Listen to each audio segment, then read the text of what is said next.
Seringkali kita merasa depresi, merasa stres, merasa tertekan, sebab kita merasa kita bisa mengendalikan semuanya. Kita menganggap bisa untuk mempengaruhi siapapun. Kita juga merasa berhak untuk bertanggung jawab atas segalanya. Padahal sebenarnya manusia itu hanya sedikit dikasih tanggung jawab oleh Allah. Kita menganggap bisa mengatur anak, bisa mengarahkan semua karyawan, bisa membuat semua orang setuju sama pendapat kita. Padahal tidak ada satupun yang benar-benar bisa kita atur. Akibat dari salah pemahaman ini, banyak yang stres karena sudah berusaha tapi hasilnya tidak sesuai yang diinginkan. Sudah melakukan berbagai macam cara, namun tetap tidak ada yang bisa berubah.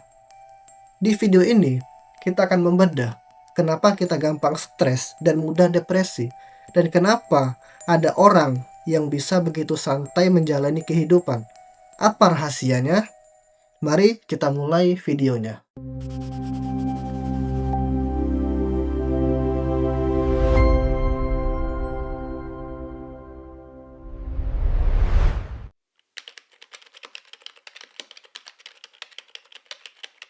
Suatu waktu, Rasulullah SAW mendapati Abu Thalib pamannya sedang sakaratul maut. Dan kita sudah tahu bahwa pamannya adalah salah seorang yang sangat dicintai oleh Rasulullah SAW. Kenapa? Karena pamannya lah yang memberikan perlindungan, memberikan ia jaminan, bahkan memberikan harta. Apapun yang diperlukan oleh Nabi Muhammad ketika berdakwah, ia adalah salah satu pelindung Rasulullah SAW ketika menjalankan dakwah Islam. Ia adalah pamannya Abu Thalib. Tapi sayangnya, pamannya ini sekarat tidak dalam keadaan Islam. Maka Rasulullah SAW pergi lalu meyakinkan pamannya untuk yang terakhir kali dan benar-benar berharap bahwasanya pamannya akan masuk kepada Islam. Tapi apa yang terjadi? Pamannya Abu Thalib wafat dalam keadaan bukan muslim. Maka kebayanglah seperti apa sedihnya Rasulullah SAW. Rasulullah pengen banget pamannya masuk Islam, namun Allah nggak memberikan kesempatan kepada pamannya untuk masuk Islam. Kok bisa sih yang lain mendapatkan hidayah dan mendapatkan kebaikan Islam, tapi pamannya malah tidak mendapatkan hal itu? Mungkin begitulah isi pikiran Rasulullah saat itu. Ketika mendapati pamannya itu tidak sesuai dengan harapannya, Rasulullah sangat sedih. Makanya Allah kemudian menurunkan satu ayat yang merupakan ayat penghibur kepada Rasulullah SAW. Sekaligus ayat untuk mengingatkan Rasulullah SAW.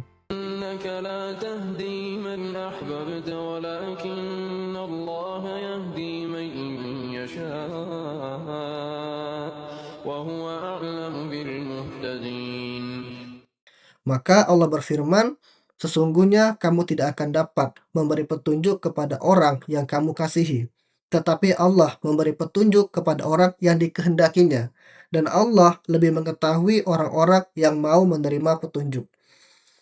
Yang Allah ingin sampaikan kepada Rasulullah SAW, wahai Muhammad, kamu tidak bisa menunjuki seseorang pun di antara kamu.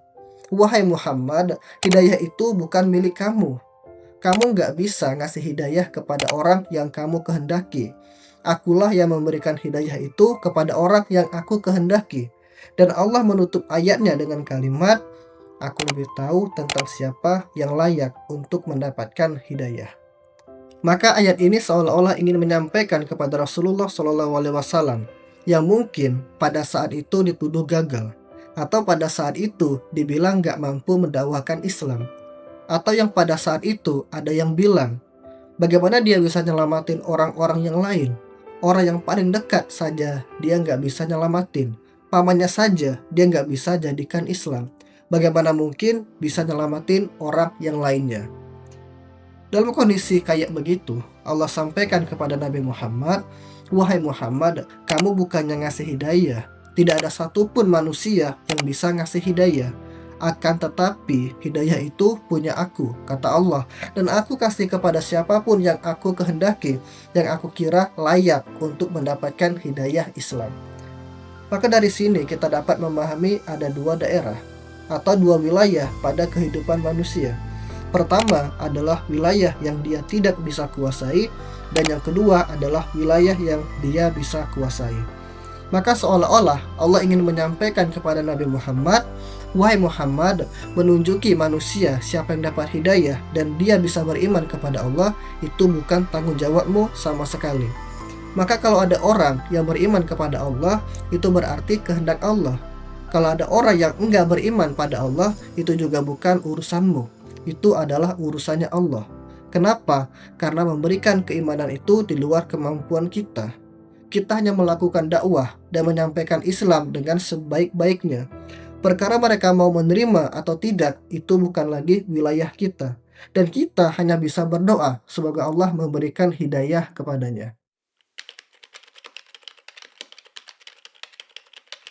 Kalau kita menemukan ada orang yang sakit, apakah itu kedua orang yang kita kasihi? Apakah itu dua orang yang kita cintai? Atau orang penting dalam kehidupan kita? Tentu kita sangat menginginkan dia cepat sembuh. Kita doain, kita usahakan perawatan yang terbaik, kita semangatin dia, kita motivasi dia, kita berikan obat-obatan yang paling hebat yang mampu kita beli. Pokoknya semua usaha-usaha yang terbaik. Tapi setelah usaha itu, ternyata Allah pengen mengambil dia dari kita. Allah lebih sayang sama dia dan meminta dia berpulang pada Allah Subhanahu wa taala. Maka yang bisa kita lakukan hanyalah bisa berkata, "Inna lillahi wa inna ilaihi roji'un." Kita sedih, wajar. Tapi kesedihan itu tidak sampai untuk membuat kita melakukan hal-hal yang tidak produktif. Seperti bertanya, kenapa Allah mengambil? Kenapa Allah tetap menjadikan dia nggak bisa sembuh? Kenapa dia harus mati? Kenapa nggak yang lain aja? Kita nggak boleh nggak produktif kayak gini. Kenapa? Karena itu bukan urusan kita. Nyawa manusia bukan urusan kita. Itu semua bukan urusan kita, itu urusannya Allah. Jadi kita nggak perlu merasa bersalah tentang itu. Tugas kita itu sudah kita lakukan. Sedangkan di luar itu sudah urusannya Allah. Kembali ingat tentang dua wilayah. Ada yang bisa kita kuasai dan ada yang tidak bisa kita kuasai.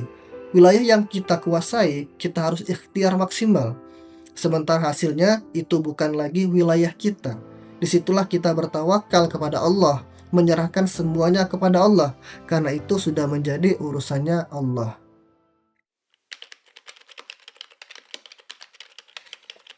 Sama juga ketika kita mencari rezeki. Kita mencari rezeki susah payah, kita punya anak banyak. Tiba-tiba ketika kita sudah membuat rencana sempurna, bisnis plan sudah kita rancang dengan sangat baik, segala sesuatu yang diperlukan sudah dimaksimalkan. Tiba-tiba kita mendapatkan musibah, sehingga kita nggak bisa buka toko, sehingga kita nggak bisa melakukan bisnis kita, sehingga bisnis kita pun harus tertunda. Sementara sumber pemasukan kita hanya dari usaha itu. Kita khawatir, kita mulai panik dan kadang ada yang sampai stres. Kita mau kasih makan apa anak-anak kita? Istri kita harus makan apa? Gimana dengan cicilan? Kontrakan yang harus dibayar? Uang sekolah yang tiap bulan harus disiapin? Terkadang kita lupa kalau manusia hanya bisa berikhtiar yang terbaik. Ketentuan itu mutlak di tangan Allah dan kita wajib mengimaninya. Yang ngasih makan itu Allah, yang ngasih rezeki itu Allah. Maka itu semua nggak perlu dipikirin, nggak perlu kita risau dan nggak perlu kita gontai. Nggak perlu kita merasa khawatir. Kenapa? Karena itu adalah urusannya Allah. Urusan kita adalah melakukan segala yang terbaik. Biarkan kasih Allah urusan Allah, jangan ngurusin urusannya Allah. Urusan kita hanya berdagang, kerja, melakukan sunatullah untuk mendapatkan uang. Di luar itu sudah menjadi urusannya Allah. Sama juga dengan dakwah kita. Itu urusan kita untuk mengusahakan dakwah yang terbaik, mencari perantara yang paling bagus, berbicara dengan yang paling fasih, mencari dalil yang paling cocok, lalu kemudian memberikan dakwah sesuai dengan kehendak atau sesuai dengan akal manusia, lalu berusaha untuk sebaik-baiknya mengantarkan dakwah. Itu adalah urusan kita. Mengenai orangnya senang atau tidak dengan dakwah kita, Apakah kita dimaki setelahnya, atau kita dihina setelahnya, atau ada orang yang tepuk tangan lalu kemudian memuji, "Wah, keren banget dakwahnya." Itu bukan urusan kita lagi, itu sudah urusannya Allah. Makanya enak banget kalau kita sudah memahami hal ini. Memahami bahwa ada urusannya Allah dan ada urusannya kita. Dan kita nggak nyamperin urusannya Allah karena kita sudah sibuk dan kita sudah benar-benar mencoba untuk memaksimalkan urusan kita.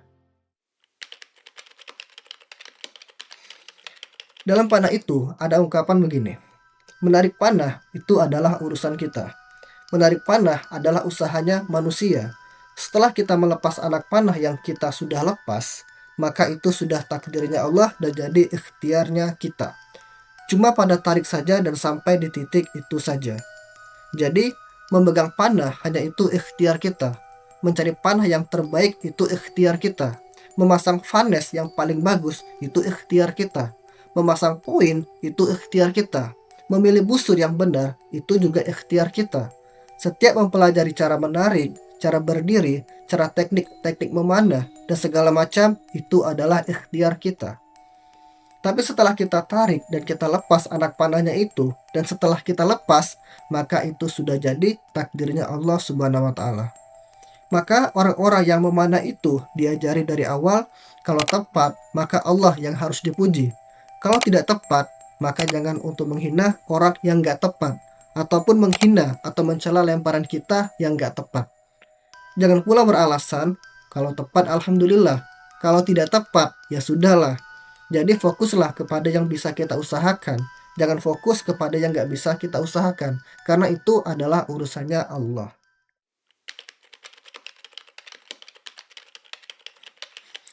Alhamdulillah kita sudah memahami titik kita itu sampai di mana kita bisa berusaha. Memang sulit untuk membedakan mana yang bisa kita usahakan dan mana yang tidak bisa kita usahakan.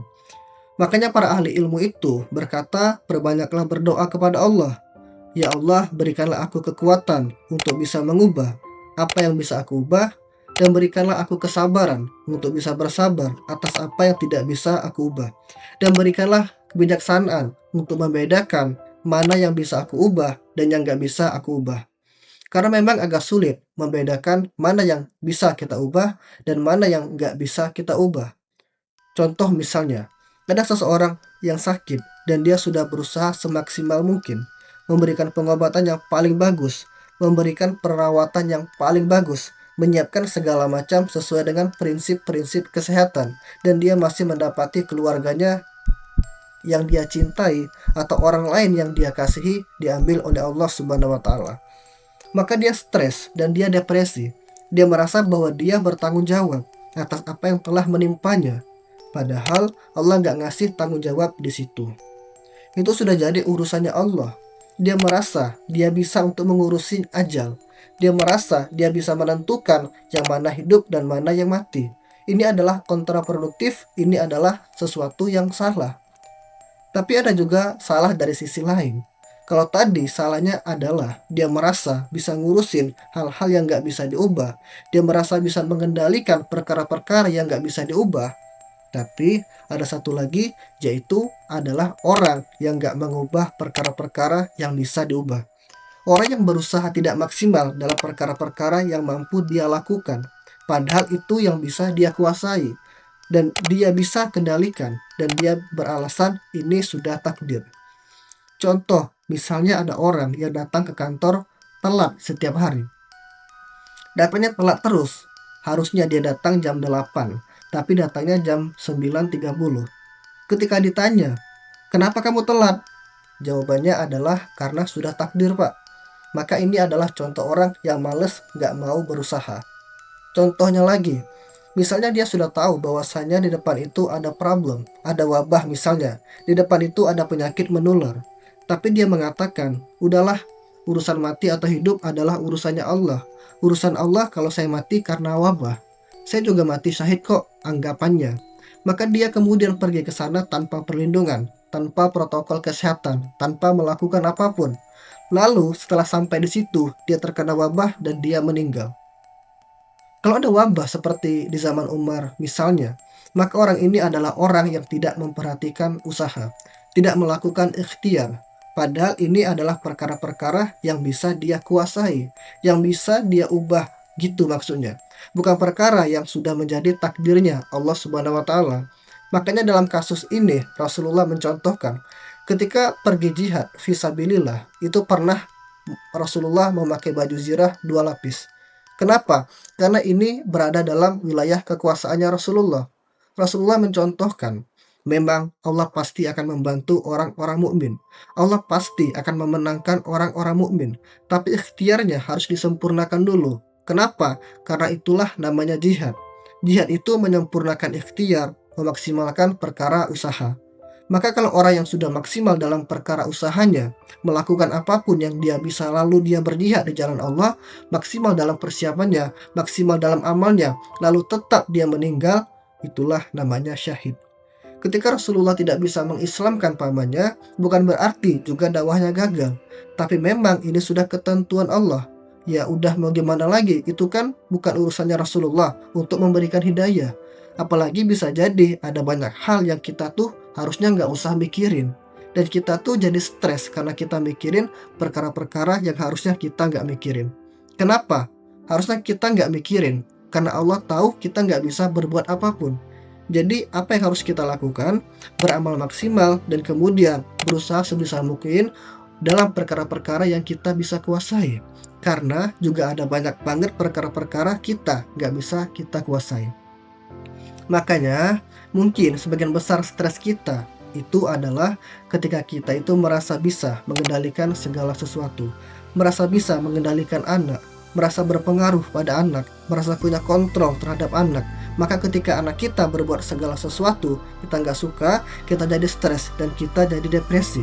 Kita merasa bisa mengontrol karyawan, kita merasa bisa mengontrol kehidupan kesehatan, bisa mengontrol rizki. Itu yang membuat kita stres. Makanya Islam itu adalah agama berserah. Berserah pada apa? Berserah pada Allah dalam perkara-perkara yang memang kita nggak bisa kuasai. Karena memang kita nggak pernah bisa mengendalikan seseorang. Kita nggak pernah bisa mengendalikan anak sebenarnya. Maka udah berserah kepada Allah setelah kita melakukan segala sesuatu yang maksimal. Maka perbanyaklah doa. Ya Allah, mudah-mudahan Engkau bisa memberikan saya kekuatan untuk bisa mengubah apa yang bisa saya ubah. Kesabaran untuk bersabar dalam perkara-perkara yang nggak bisa saya ubah. Dan kebijaksanaan untuk bisa membedakan mana yang bisa saya ubah dan mana yang nggak bisa saya ubah. Sekian video kali ini, sampai ketemu di video berikutnya. Wassalamualaikum warahmatullahi wabarakatuh.